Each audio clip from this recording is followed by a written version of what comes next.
Chapter 5. A Dark Plan. A wooden Halloween countdown to text her new friends. Chapter 5. A Dark Plan. A wooden Halloween countdown counter sat above Gianna's fireplace. It read 3 days in fancy lettering. The number part could turn. Adeline had begun to love Gianna's house. The crisp white and gray decor with the bright paintings and the fancy furniture made Adeline feel glamorous. Today was Thursday, and it was just the two of them. Bea had field hockey practice, and Ada was math tutoring. Gianna made a crack about how Ada said it was all about giving back.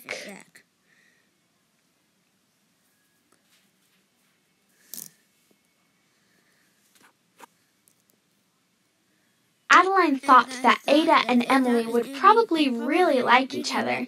Not for the first time, she wondered why Ada was friends with Gianna.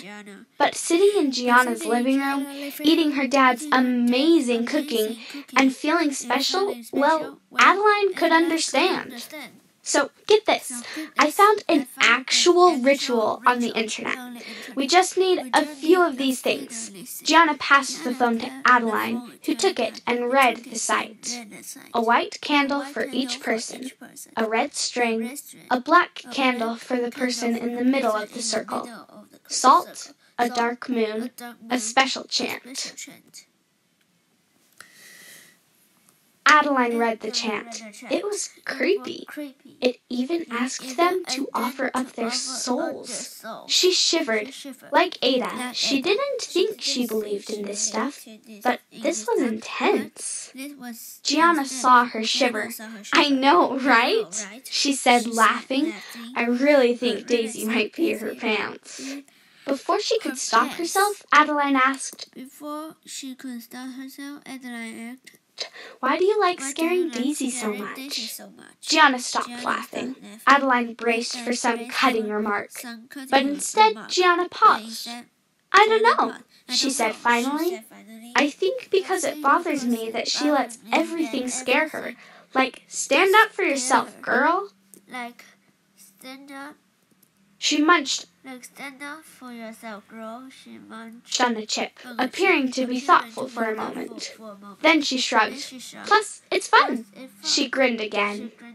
Adeline smiled nervously back.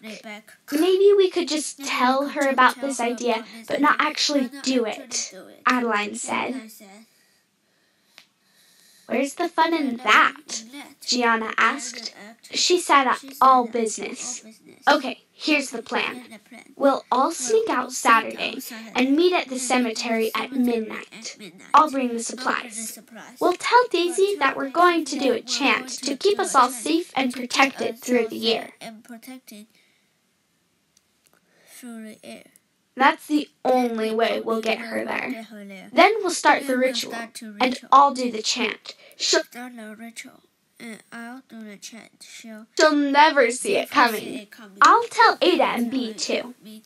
Adeline felt a little seed of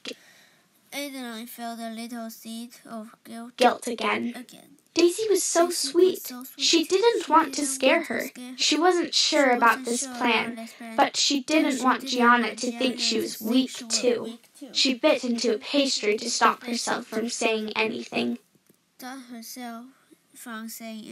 Suddenly, she desperately missed Marco and Emily. It's going to be so great, Gianna said. Adeline stuffed another bite in her mouth.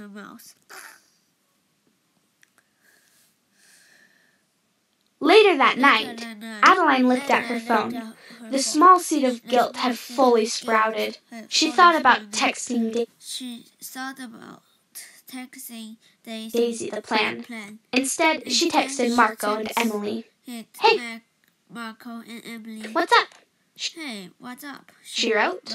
Almost immediately, she got a response from Emily. Not much. You? Adeline smiled as she wrote. Thinking about my next cake. Maybe a water cake. Marco chimed in. Better not be soggy.